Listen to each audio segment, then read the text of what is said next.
基因是如何控制一个生物的。在 Caltech 加州理工大学有一个教授 David Anderson， 还有他有写本书 The Nature of the Beast， 他就是透过基因改良，然后用光照打开光或关掉光，或者换成不同颜色光，它就可以控制这个果蝇的行为。灯一开，它就去交配、去打架，它就去做特定的行为，然后灯一关，它又马上停止这个行为了。不只是果蝇，它也可以控制老鼠的行为，让老鼠开始打架、开始交配，然后甚至用不同的光的强度，它就会产生不同的行为。那我们先从最早的这个发现开始。等一下我们可以看到一个诺贝尔奖得主，他就是透过这个电极插入猫的大脑里面，透过微弱的电极刺激脑的特定区域，然后就会让这个猫开始愤怒。Walter Hess, who received a Nobel Prize in 1943 for his landmark studies showing that an emotion response of so-called defensive rage could be evoked from a cat by electrical stimulation of the medial hypothalamus. 那 Walter Hess 是透过电极，然后 David Anderson 他是透过这个基因改造植入特定的基因，那这个灯开关的时候就可以诱发这个基因的行为。We decided to take a genetic approach first to try to identify genes that would mark neurons in the brain that are associated or active during aggressive behaviors, and then to use genetic tools such as optogenetics to ask whether these neurons play a causal role in aggressive behavior. And when you do that, you see a result such as that shown in this movie. You'll see when the light comes on, the white mouse is a female mouse, which is normally never attacked by a male. And so here you see that stimulating these neurons causes attack towards a female. And when the light is turned off, the attack immediately stops.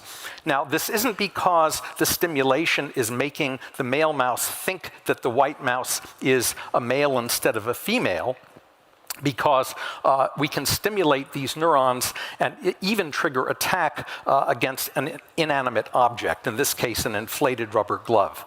And recent work from the lab of my former postdoc, Dayu Lin, who is now at NYU Medical School, has shown that activating these neurons can actually promote an operant conditioning paradigm where the mouse pushes a bar to get access to another mouse that he can beat up. And so that suggests that these neurons, yes, mice will work to get access to someone they can beat up. And with optogenetic experiments, we can shut off neurons as well as turn neurons on. And so here, when the light comes on, what we're doing is suppressing the activity of these estrogen receptor neurons. So in this movie, you'll see a naturally occurring fight beginning between the resident male in the cage who has the fiber optic cable and intruder male, and then you'll see what happens when the light comes on.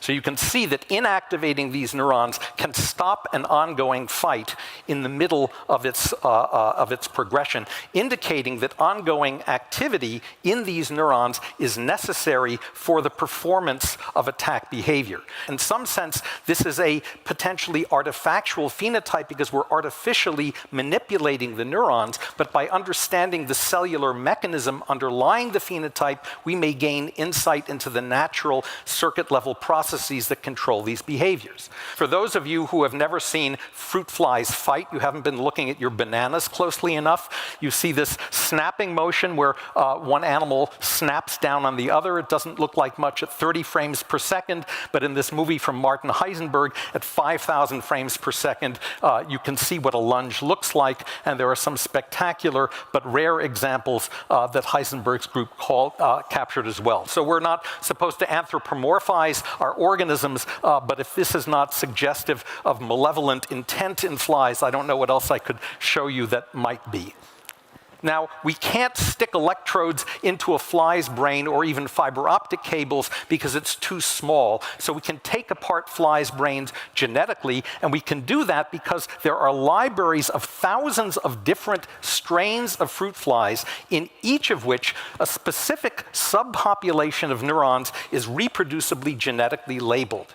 And we can use that to activate these neurons either optogenetically or thermogenetically and see what behavior those neurons control. And so, for example, if we express a warmth-sensitive ion channel which opens up at 27 degrees, we can put this ion channel in each of these different lines into these different neurons, turn the neurons on, and in an unbiased way ask, do any of these neurons increase aggressiveness? 所以简单来讲，就是刚刚是在寻找哪一段基因组它会产生这个暴力的行为，那这些基因组又在哪里对应这个神经元，它会分泌化学物质去驱动这个行为，这个暴力的行为或者任何行为，交配的行为、喝饮料的行为。那找到了这个，它就可以去用光去控制这个神经元的活动，然后产生刚刚看到的这些行为。那我们现在就继续去看它是怎么找到这个基因对应的这个神经元的。And so we asked the question, are there any neuropeptides that are involved in controlling aggression in Drosophila? And if so, which ones are they? And we did that by making a library of flies in each of which we could activate at will a different subpopulation of neuropeptide-containing neurons. And when we did that, we found that flies in which we activated neurons expressing a neuropeptide called tachykinin showed an extremely high level of aggression. Now, because these neurons are genetically labeled, we can look inside the brain and we can see, oh, there's a group of about 50 to 100 neurons that are labeled in this brain. How do we figure out which of those neurons are controlling aggression? Here we took advantage of the fact that in flies, as in most other species, including us, males are more aggressive than females, and we compared these neurons in male versus female brains, and we found that one cluster of about 3 to 5 neurons was detectable in the male, but not in females from this same genetically marked strain. We found that activating those 3 to 5 cells increased aggression, and inhibiting those 3 to 5 cells blocked aggression. 所以我们从这个实验就可以理解这个基因是多容易被控制，多容易被 manipulate。那相同的，这些基因虽然是果蝇，虽然是这个老鼠，但事实上它们的基因跟人类其实并没有想象中差异那么大。它们在这些蛋白质还有神经元，它其实都是分泌很类似的。好，那我们今天的分享就到这里，谢谢大家。